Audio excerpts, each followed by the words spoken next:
একটি সরু সামুদ্রিক পথ। এই পথের একপাশে দাঁড়িয়ে আছে ইউরোপ, যা আধুনিকতা ও স্বপ্নের প্রতীক। আর অন্য পাশে রয়েছে আফ্রিকা, যেখানে এখনও জীবন অনেকের কাছে প্রতিদিনের যুদ্ধের মতন। একদিকে শান্ত সবুজ উপত্যকা, ঝকঝকে রাস্তায় হাঁটে নিরাপদ মানুষ, যাদের স্বাস্থ্যসেবা ও শিক্ষার দরজা খোলা থাকে সেই জন্ম থেকেই।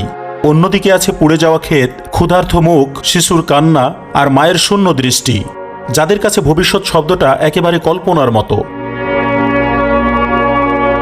এই পর্বে চলুন পৃথিবীর সুখ ও দুঃখের সীমানায় সুখের পাড়ের দেশ স্পেন নিয়ে আলোচনা করি।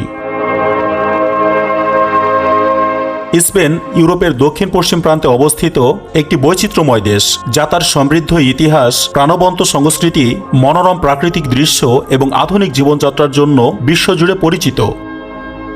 আইবেরীয় উপদ্বীপের প্রায় ৮০ থেকে ৮৫% অঞ্চল জুড়ে বিস্তৃত এই দেশটি ইউরোপীয় ইউনিয়ন এবং ন্যাটোর সদস্য। উপদ্বীপটির অবশিষ্ট অংশে স্পেনের ক্ষুদ্রতম প্রতিবেশী রাষ্ট্র পর্তুগাল এবং ব্রিটিশ প্রশাসনিক অঞ্চল জিব্রাল্টার অবস্থিত। উইকিপিডিয়ার ২০২৫ সালের তথ্য মতে দেশটির আয়তন ৫,০৫,৯৯০ বর্গ কিলোমিটার, যা প্রায় ৩.৫ বাংলাদেশের সমান। বর্তমানে দেশটির জনসংখ্যা ৪,৯১,৫৩,৮৪৯ জন। আয়তনে এটি ইউরোপের চতুর্থ বৃহত্তম এবং জনসংখ্যায় ষষ্ঠ বৃহত্তম দেশ। দেশটির উত্তরে বিস্কে উপসাগর, ফ্রান্স এবং ক্ষুদ্রতম একটি রাষ্ট্র অ্যান্ডোরা অবস্থিত। দক্ষিণে জিব্রাল্টার প্রণালী এবং ব্রিটিশ অধিভুক্ত অঞ্চল জিব্রাল্টার অবস্থিত। পশ্চিমে রয়েছে পর্তুগাল এবং আটলান্টিক মহাসাগর এবং পূর্বে ভূমধ্যসাগর অবস্থিত। স্পেন নামটি এসেছে হিম্পানিয়া থেকে, যার অর্থ খরগোশের ভূমি। দেশটির রাজধানী এবং বৃহত্তম শহর হল মাদ্রিদ। বিখ্যাত ফুটবল ক্লাব রিয়াল মাদ্রিদ এবং আটলেটিকো মাদ্রিদ এখানেই প্রতিষ্ঠিত। দেশটিতে রিয়াল মাদ্রিদ আর বার্সেলোনার প্রতিযোগিতা নিয়ে ঘরে ঘরে আলোচনা হয়।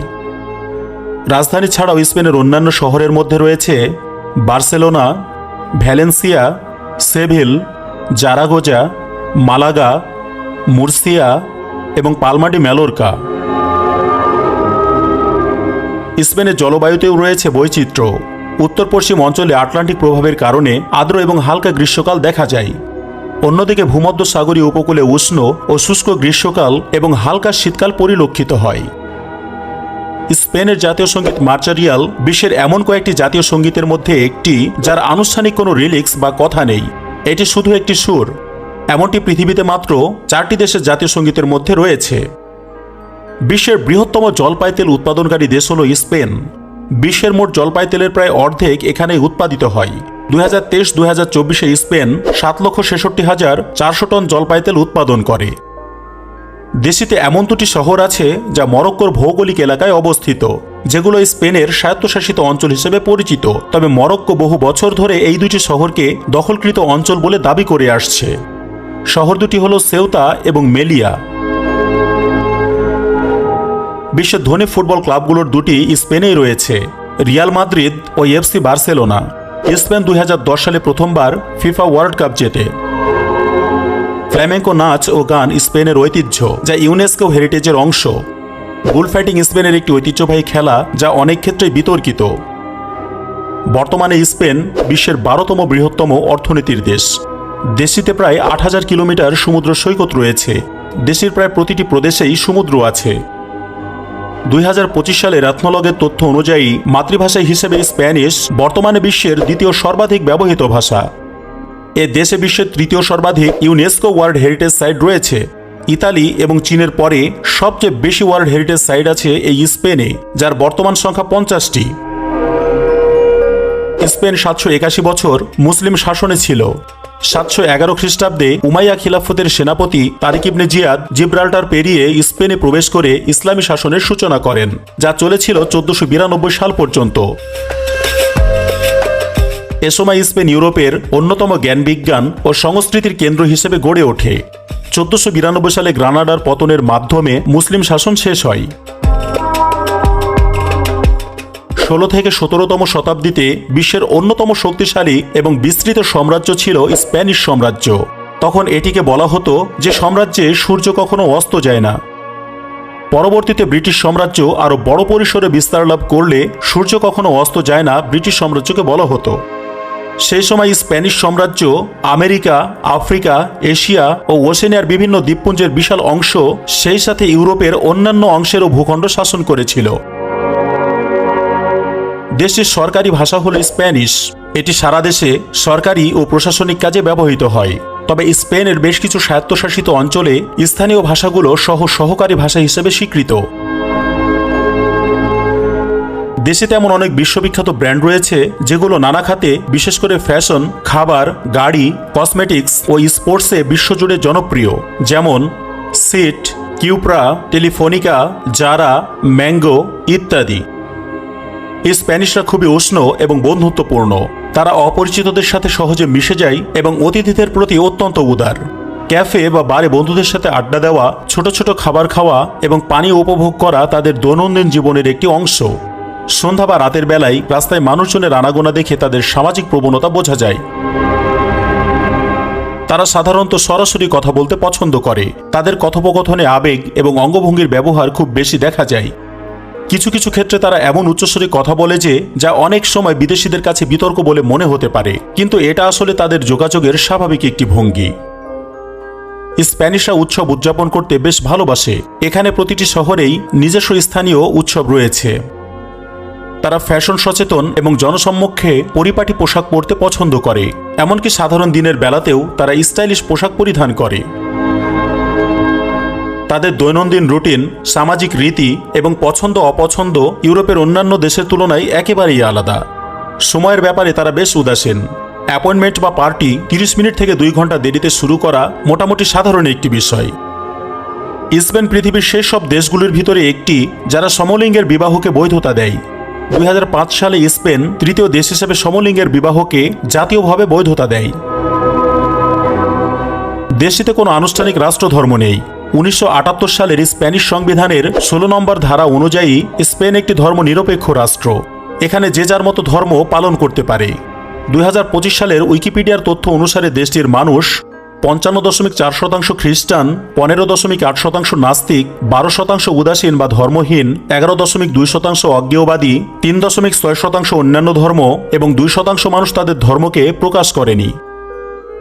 এখানে নাস্তিক এবং উদাসীন অথবা ধর্মহীনকে এক মনে হলেও মূলত তাদের ভেতরে পার্থক্য রয়েছে।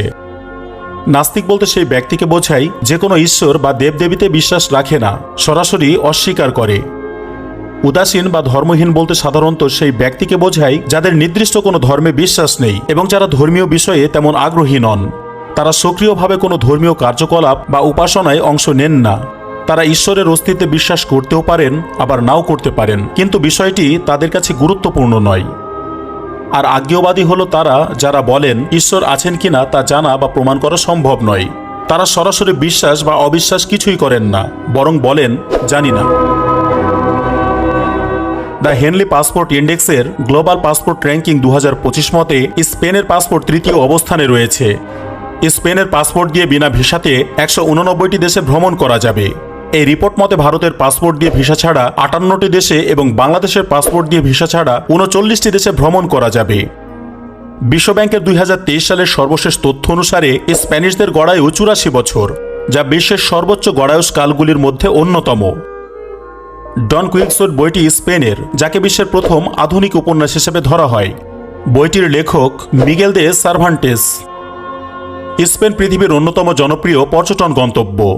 বার্সেলোনা, মাদ্রিদ, গ্রানাডা, সেভিয়া, ক্যানারি দ্বীপপুঞ্জ এবং আন্দালুসিয়া অঞ্চলে প্রতি বছর কোটি কোটি পর্যটক ভিড় করেন। বিদেশি এবং দেশীয় পর্যটন স্পেনের জিডিপির 12.3% অবদান রাখে। 2024 সালের আন্তর্জাতিক পর্যটন ব্যয় ছিল প্রায় 126 বিলিয়ন ইউরো।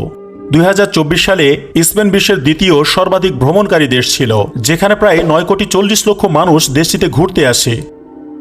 মজার বিষয় হলো এই সংখ্যাটি দেশটির জনসংখ্যার প্রায় দ্বিগুণ।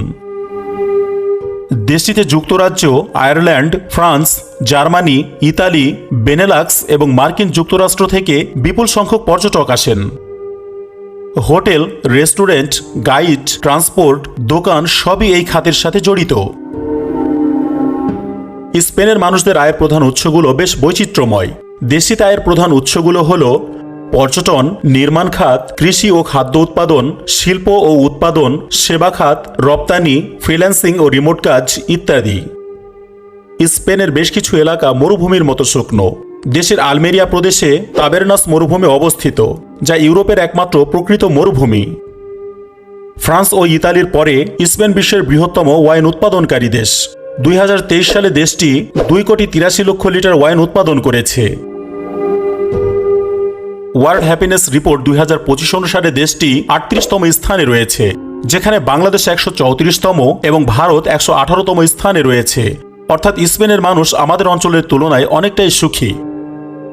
গ্লোবাল পিস ইন্ডেক্স 2024 অনুসারে স্পেন 23তম স্থানে রয়েছে, যেখানে বাংলাদেশ 93তম এবং ভারত 116তম স্থানে রয়েছে। অর্থাৎ স্পেনের শান্তি ও নিরাপত্তা আমাদের অঞ্চলের তুলনায় অনেকটাই বেশি, পাশাপাশি সহিংসতার মাত্রা কম। স্পেন এমন একটি দেশ যেখানে কিছু নিয়ম, আইন এবং সামাজিক প্রথা রয়েছে যা অনেক বিদেশির কাছে হাস্যকর, আজব বা অবাক করার মতো হতে পারে। যেমন নতুন বছরে 12টি আঙুর খাওয়া। স্পেনে নতুন বছরকে স্বাগত জানানোর জন্য একটি অদ্ভুত প্রথা প্রচলিত আছে। মধ্যরাতে ঘড়ির প্রতিটি কাঁটা যখন এক এক করে এগোয়, তখন স্পেনের মানুষ একটি করে আঙুর খায়। এইভাবে 12টি আঙুর মুখে পুরে নতুন বছরকে স্বাগত জানানো হয়। বিশ্বাস করা হয় এই প্রক্রিয়াটি যদি সময়ের মধ্যে শেষ করা যায়, তাহলে নতুন বছরে সৌভাগ্য আসে। শুধু তাই নয়, আঙ্গুরের স্বাদ মিষ্টি হবে নাকি টক হবে, এটিও নতুন বছরের সমৃদ্ধির নির্ধারক বলে মনে করা হয়। এই প্রথাকে স্থানীয় ভাষায় লাস ডোসে উলাস ডেলা বলা হয়। সিয়েস্তার ঐতিহ্য।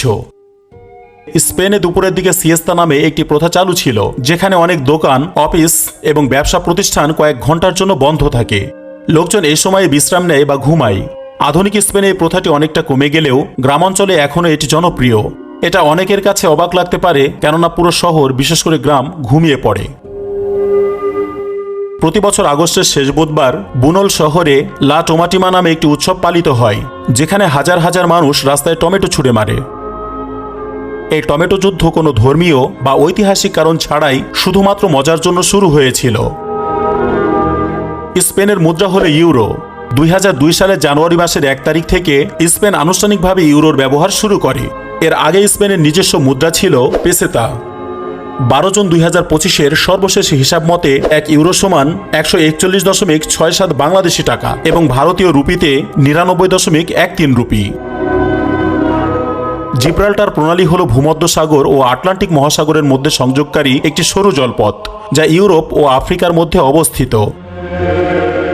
ভূমধ্যসাগরের নীল জলরাশি যেন এক অদৃশ্য দেয়াল। এপারে ইউরোপের ঝলমলে শহর, ওপারে আফ্রিকার ধূসর মরুভূমি।